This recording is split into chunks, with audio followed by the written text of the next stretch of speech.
మహబూబ్ నగర్ జిల్లా మూసాపేట్ మండల కేంద్రంలోని జానంపేట గ్రామంలో గల విశ్వ భారతి ఉన్నత పాఠశాలలో బుధవారం స్వయం పరిపాలన దినోత్సవం ఘనంగా జరిగింది. విద్యార్థులు, ఉపాధ్యాయులు వారి భావాలను పంచుకున్నారు. విద్యార్థులకు ఉపాధ్యాయ వృత్తి ఎంత గొప్పదో ఈ సందర్భంగా తెలుసుకున్నారు. స్వయం పరిపాలన దినోత్సవం సందర్భంగా ప్రధాన ఉపాధ్యాయులుగా పి సంతోష్ మరియు వి అక్షిత, డిఓగా టి సాయితేజ, విద్యాశాఖ డైరెక్టర్ గా బి సౌమ్యతో పాటు 75 మంది విద్యార్థులు ఈ కార్యక్రమంలో పాల్గొన్నారు. పట్టుదల, ఏకాగ్రత కోల్పోకుండా నిర్దేశించుకున్న లక్ష్యాల వైపు ప్రతిక్షణం విద్యార్థులు పయనించాలని పాఠశాల ప్రధాన ఉపాధ్యాయుడు ఎల్ల శివకుమార్ సార్ గారు సూచించారు. పాఠశాల ఆవరణలో మంగళవారం స్వయం పరిపాలన దినోత్సవం నిర్వహించారు. పలువురు విద్యార్థులు, ప్రముఖులు, ఉపాధ్యాయులు వేషధాలతో విశేషంగా ఆకట్టుకున్నారు. విద్యార్థులే ఉపాధ్యాయులకు బోధించిన తీరు తోటి విద్యార్థులను ఆకట్టుకుంది. అనంతరం జరిగిన ప్రత్యేక కార్యక్రమంలో పాఠశాల ఉపాధ్యాయులు విద్యార్థులను అభినందించారు.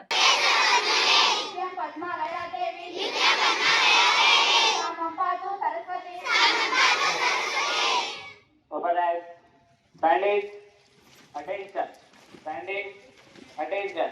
Yes, can begin.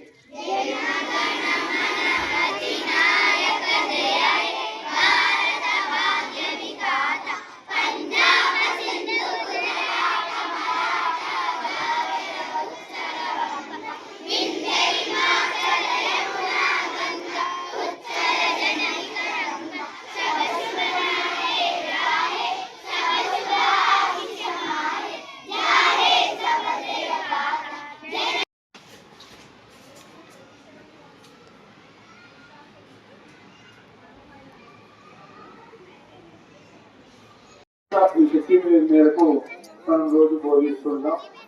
మరి ఈ రోజు అయినటువంటి ఉపాధ్యాయులు ఉన్నారు కదా, మీరు కూడా ఈరోజు చాలా రకాలుగా పాఠాలు చెప్పడం జరిగింది.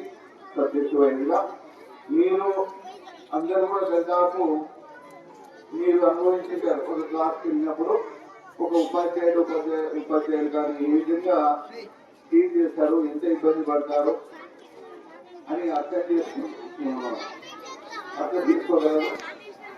మరి మీరు మీ యొక్క ఎక్స్పీరియన్స్ ఏదైతే ఉందో, ఈరోజు మీరు తీసుకున్నటువంటి అనుభవం ఎక్స్పీరియన్స్ ఏదైతే ఉందో, ఎక్కువ కాకుండా ఒక 2 నిమిషాల్లో చక్కగా తీసుకెళ్ళి ప్రయత్నం చేయాలి. క్లాస్ రూమ్ లో మీరు తీసుకున్నటువంటి అనుభవం ఏంటి, ఎక్స్పీరియన్స్ ఏంటి, వింటున్నారా? టైం పాస్ చేయకండి. దీని నుంచి మనం క్షేత్రోపాధ్యాయ దివసం అనుకుంటాం, కానీ దీని ఇంకా చాలా నిగుడ అర్థం ఉంది. అందరూ కూడా అర్థం చేసుకోవాలి. ఎందుకంటే మనం కూడా రేపు కాబోయే భావి భారత పౌరులు కాబట్టి ఒక్కొక్కరు రావచ్చు.